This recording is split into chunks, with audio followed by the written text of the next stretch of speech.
성경에서 인생을 가장 잘 표현한 구절이 욥기 5장 7절에 있습니다. 인생은 고난을 위하여 났나니 불티가 위로 나름 같으니라. 많은 철학자들이 인생을 연구하고 분석하고 나름대로 학문적으로 살펴 보지만 아직도 인생에 대한 정확한 답은 찾지 못하고 있습니다.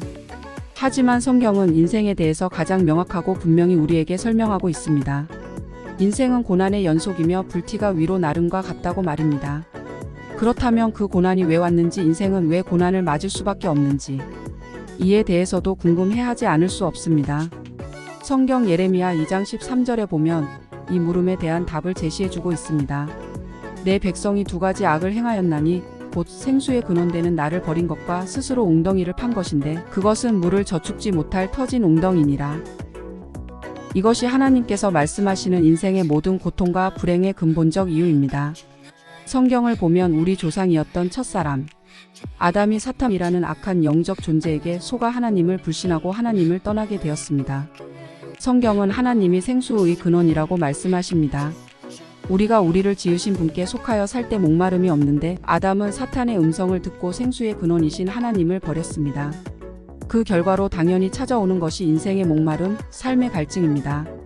그때부터 하나님을 떠난 아담의 후손은 어디를 가나 무엇을 하나 그 영혼의 목마름이 오는 것입니다. 이제 인간들은 자기의 수고로 자기의 목마름을 채우려고 그들의 생각을 따라 스스로 웅덩이를 파기 시작했습니다. 그러나 이 땅 어디에서도 그 영혼의 기갈을 채워줄 수 있는 생수는 쏟아오르지 않습니다. 하나님께서 당신을 떠난 인생들에게 이런 목마름을 주신 목적은 내가 하나님 안에 있었을 때는 이런 목마름을 느껴본 적이 없었는데 하나님을 떠났더니 이렇게 목이 마르구나. 하나님이 생수의 근원이셨구나. 내가 다시 하나님께로 돌아가야 하구나. 하는 마음을 갖게 하기 위함이었습니다. 자기의 수고로 자기 영혼의 목마름을 해결할 수 없다는 걸 깨달은 사람은 하나님께로 돌아옵니다. 하나님이 자기의 마른 목을 채워줄 수 있다는 사실을 믿는 사람은 하나님을 찾고 하나님께로 돌아옵니다. 그 돌이킴을 성경에서는 회개라고 합니다. 당신에게는 인생의 목마름이 없습니까? 영혼의 갈증이 있습니까?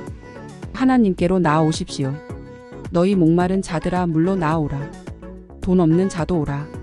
너희는 와서 사 먹되 돈 없이 값 없이 포도주와 젖을 사라. 1. 성경에서 오물은 우리 영혼의 생수인 하나님의 말씀을 의미합니다. 하나님은 당신의 목마름을 얼마든지 해결해 주실 수 있는 분이십니다. 인생의 목마름은 하나님께서 하나님을 떠난 이들의 영혼을 사랑하셔서 그들을 회개케 하시려고 주신 하나님의 복된 선물입니다. 그러나 사탄은 인간들을 속여 인간이 생수의 근원이신 하나님께 돌아가지 못하도록 이끌고 있습니다. 인간 스스로 물을 찾아 웅덩이를 파게 합니다. 그러나 그것은 물을 저축지 못할 터진 웅덩이에 불과하다고 하나님은 말씀하셨습니다. 인간으로 하여금 하나님을 떠나게 한 사단은 이제 인간이 하나님께 돌아가지 못하도록 일하고 있습니다. 자기의 수고로 물을 얻을 수 있다고 가르칩니다.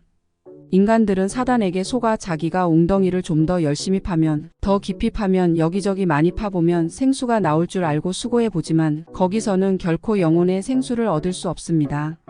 하나님 없이 자기 생각을 따라 사는 삶을 성경은 죄라고 합니다. 그 삶은 바로 사탄이 이끄는 삶입니다.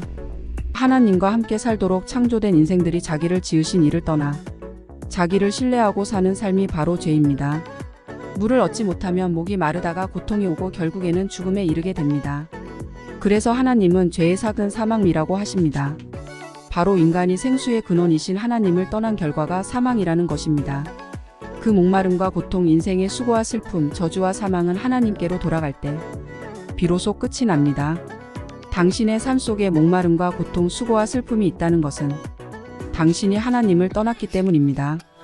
다른 한편으로는 하나님께서 당신의 육체에 그런 고통을 주셔서라도 당신을 하나님께로 돌아오게 하기 위해 일하고 계신다는 증거입니다. 그래서 인생에서 오는 고통은 저주가 아니고 축복입니다. 왜냐하면 하나님을 만날 수 있는 통로가 되기 때문입니다. 하나님을 만날 수 있는 길은 기록된 성경 말씀을 우리 마음에 담는 것입니다. 결국 인생의 고통과 목마름은 마음에 하나님의 말씀이 자리 잡지 못하고 있기 때문입니다. 주 여호와께서 가라사대 보라. 날이 이를지라. 내가 기근을 땅에 보내리니 양식이 없어 주림이 아니며 물이 없어 가람이 아니요 여호와의 말씀을 듣지 못한 기갈이라. 반대로 우리가 다시 하나님의 말씀 편으로 마음을 옮기면 인생의 고통과 목마름은 자연스럽게 해결됩니다. 왜냐하면 말씀을 마음에 담고 말씀과 우리 마음이 만나지면 하나님을 만나는 것과 똑같은 원리입니다. 말씀이 곧 하나님이시기 때문입니다. 태초에 말씀이 계시니라. 이 말씀이 하나님과 함께 계셨으니 이 말씀은 곧 하나님이시니라. 감사합니다.